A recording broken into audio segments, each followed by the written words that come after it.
Hey everybody, welcome to Doc's Investing RX. I'm your host Doc, and we're going to kick off the very first episode of Season 2, the Broke to Wealth series. But before we go underway, I'd like to announce the exclusive community that is kicked off. It's found at my Patreon, patreon.com/OGDocHollywood. Go check it out, become a member, help support me in the work I do, and hopefully I'll continue to put out some good products for you and keep helping you to find your way to financial health. Now, let's go ahead and kick this episode off. I'm so glad you're here because let's be real. If you're like most Americans, you're not financially well off. It's a hustle, it's a grind. Inflation has only made it worse. Did you know that 1 in 4 Americans are living paycheck to paycheck? More than 95% of their check is being used on necessities. And half of Americans don't even have an emergency savings to cover 3 months of expenses. So with those kind of odds, the chances are that maybe you or someone you know is literally broke. And if that's you, I want you to take a deep breath right now because you are not alone. You are not broken. And this moment, it's not the end of your story. It's just the starting line. So this whole podcast series is about transformation. It's walking together from broke to wealthy, from being stressed out and stuck to being confident, free, and in control of your money. And today we're starting with the most important step of all, not your budget, not your investments, and not your debt payoff plan. No, before we fix the numbers, we have to fix what's going on up in the brain, the mental aspect of being broke. Because money isn't just math. If it were, all of us would already be millionaires.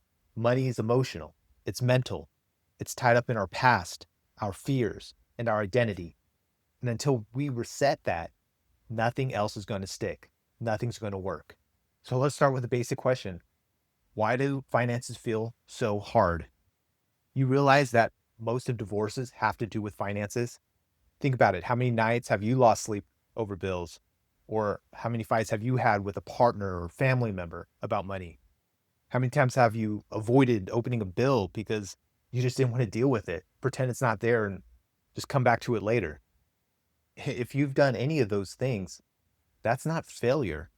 That's the normal result of being human in a system that doesn't make money simple. The whole system is actually built against us. When you have money set aside, it's easier to make money, right? Stocks require an initial investment, and that's how you can build wealth through compounding. And here's the kicker. When money feels difficult to obtain, we internalize it. We start to think, maybe it's just me. Maybe I'm not cut out for this. Maybe I'll just always be broke. Maybe you're thinking right now, Doc, I don't think I'll ever get ahead. Every time I make a little progress, life just smacks me down. The car breaks, my kid gets sick, something happens.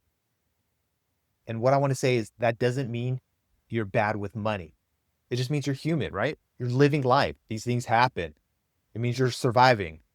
But surviving and thriving are two different modes. And that's where we're going to start. This whole concept of money starts in childhood. We never really think about this, but we always carry a story about finances. Maybe it was your parents who argued about money. Maybe you grew up hearing, we can't afford that. Or maybe you saw family members hustling, working 2 or 3 jobs, never getting ahead. Or maybe you were taught that wanting to be wealthy was just being greedy or selfish or out of reach. All of those experiences, they don't just disappear. They get tattooed in your brain. And as adults, we play out those scripts without even realizing it. Let me ask you this. What's your first memory about money? For me, my first memory was my mom hustling. We were homeless. And so she would get a little stipend for bus fare. But instead of taking the bus, we would walk. My mom would pocket that money. And every time she got money for bus fare, we would walk everywhere we go. Every little quarter mattered. We're talking about 50 cents at a time. And that's the memory that stuck with me.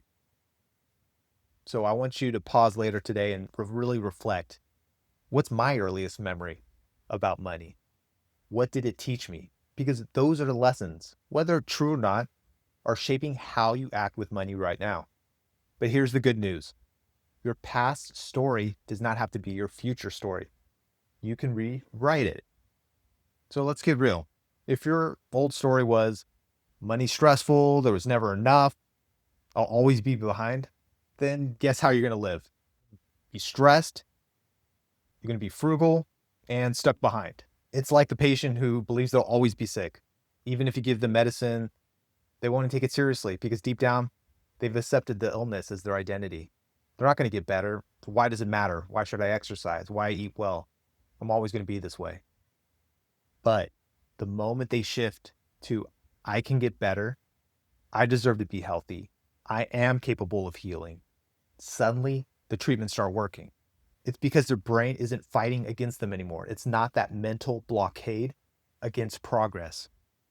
So please, I want you to do that after this podcast. Take out your notebook or phone, write this down. What is your money story? The unfiltered, raw version. All right? Maybe it does sound like I'm always broke. I'll never get ahead. I suck at money. And then I want you to write your new story. What is it that's going to change for you? Even if it's cheesy or fake right now. Something like, I'm learning how to build wealth. Money flows to me because I know how to handle it. I am in control.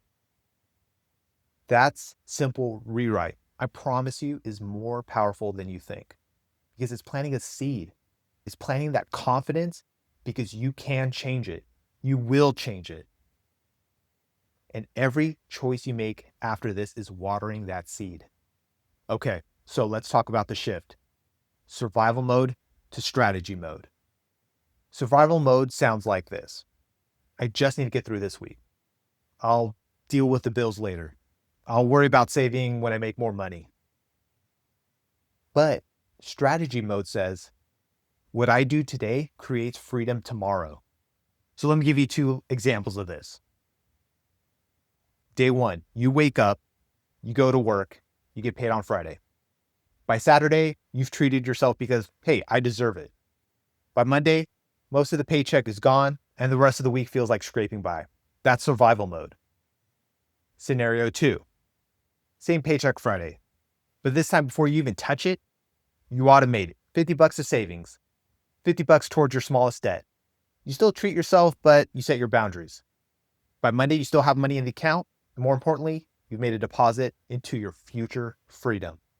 That's strategy mode. Now, you're probably saying, Doc, come on, $50 doesn't change anything. Well, I just told you about my story. My mama saving 50 cents for every bus ride. Every little bit is counting towards your future. You have to believe this. You have to have the confidence that you will change. You cannot be pessimistic. It's not about the amount. It's about the identity. Every dollar you direct with intention is a vote for your wealthy self. And you vote enough times, guess what? That's what you will become. And I need to say this. If you are broke right now, it does not mean you're lazy. It does not mean you're dumb. It does not mean you're a failure. The financial system, again, is designed to keep people stuck. Credit card companies profit when you pay interest. And these interest rates are over 20%. That's insane. Payday lenders profit when you are desperate. Even some employers profit when you're too stressed to think about leaving or asking for a pay raise. So instead of shaming yourself, I want you to try something radically different. Compassion.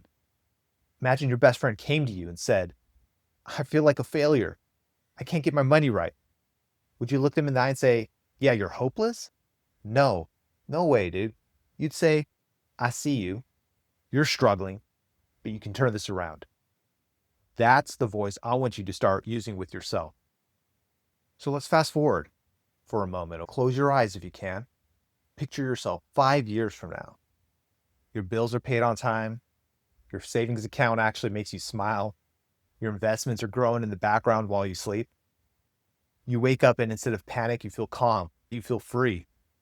That's your wealthy self.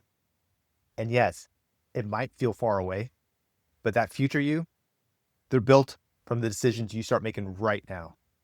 Every time you choose to open up your bank app instead of ignoring it, you're voting for that future self. Every time you put $10 into savings, you're voting for that future self.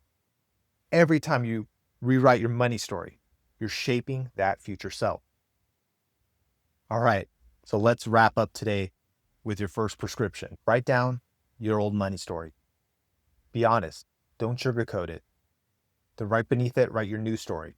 The story you're choosing for yourself going forward. Put it somewhere that you'll see it daily, whether it's your bathroom mirror or your phone background, whatever works.